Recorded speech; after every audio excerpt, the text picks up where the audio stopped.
আসসালামু আলাইকুম ভিউয়ার্স, আজকে দেখাবো হচ্ছে আমরা ভিভো Y28 মডেলের একটা আইএসপি কানেকশনে ইউএফআই বক্সের মাধ্যমে এফআরপি রিমুভ করবো।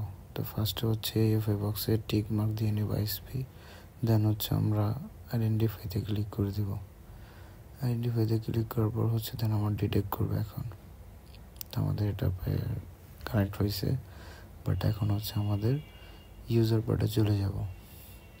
ইউজার পার্টে চলে যাওয়ার পর আমাদের নিচে স্পেশাল অপশন আছে, স্পেশাল টিক মার্কে চলে যাব।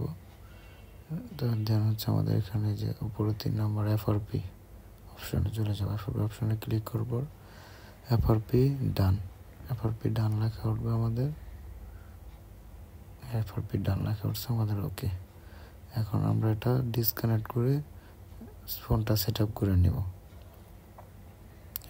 আমরা ডিসকানেক্ট করে নিয়েছি, এখন হচ্ছে আমরা মেনু সেট আপটা করে নিব।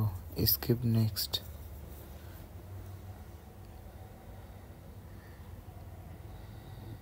দেন আমাদের এই যে সময় নেবে, বাট ওপেন হয়ে যাবে। এই যে আমাদের স্কিপ চলে আসে, এই যে অ্যাকাউন্টের জায়গায় আমাদের স্কিপ চেয়েছে, এখানে স্কিপে ক্লিক করব। আমাদের রিমুভ এফআরপি রিমুভ করা done, okay. Thank you. Video ভালো লাগলে লাইক, শেয়ার, কমেন্টস এবং সাবস্ক্রাইব করে দিবেন প্লিজ। আসসালামু আলাইকুম। হৃদয়ের রজনী